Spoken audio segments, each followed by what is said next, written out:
यस्तो छ नजारा यतातिर यस्तो छ दामी भएको छ दिन पनि आज यहाँ बस गर्ने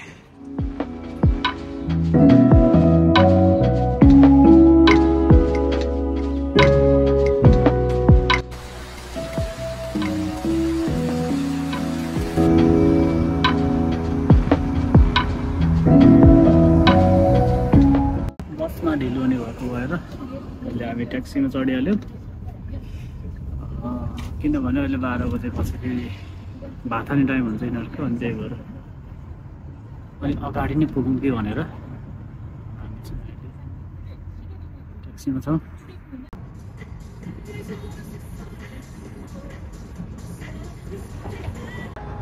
हामी आएको चाहिँ यो छनान खोयोङ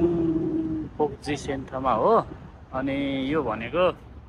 यहाँबाट ठ्याक्क 8औं तलामा छ लिफ्ट चलेर चाहिँ 8औं तलामा गयो भने ठ्याक्क पुगिन्छ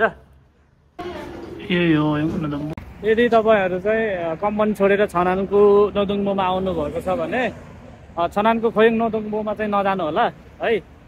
यो छनान खोयोङ फोक्जी सेन्टरमा जानु होला किनभने म पनि एकचोटि झुक्केको थिएँ त्यही भन्न चाहन्छु हामी भर्खरै यहाँबाट निस्क्यौँ अब हामी फेरि टर्मिनलतिर जान्छ एकचोटि ठ्याक्क यो 8औं तलामा खोयोङ फोक्जी सेन्टर छ यदि थाहा भएन भने लोटे माटको ठ्याक्क साइडमा छ तपाईहरु कम्पनी चेन्ज गरेर छनानमा आउनु भएको छ भने चाहिँ सिन्चन गर्नको लागि यहाँ आउनुपर्छ है अहिले हामी छौँ यो इन्डिया महलमा भात खानको लागि आएको यो ठ्याक्कै छनान बस पार्कको पारिपट्टि भित्रपट्टि गल्लीमा छ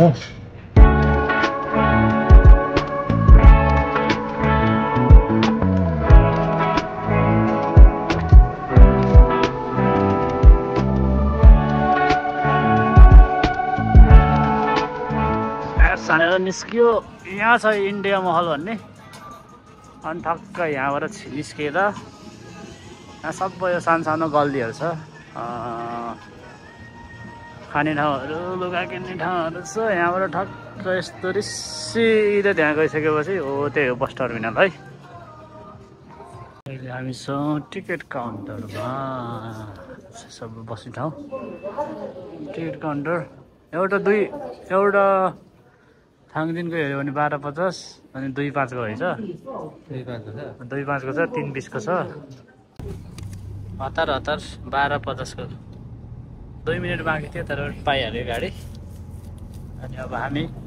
फर्किँदैछौँ है यस्तरी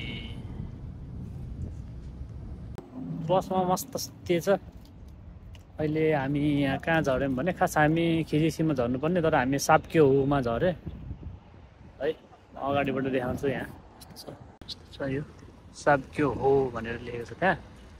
जतातता यस्तो फुल फुलेको छ अब यहाँबाट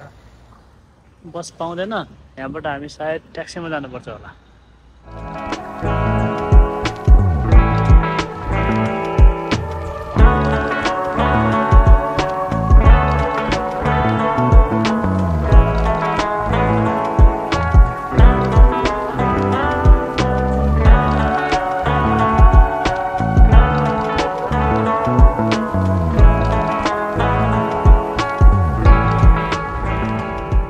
फर्स्ट टाइम आयोनिक सिसमा चढेर आइयो यो चाहिँ आयोनिक सिस इलेक्ट्रिक गाडी अहिले आइपुग्यो हामी हाम्रो अहिलेसम्मको वासस्थानमा आइसकेको छौँ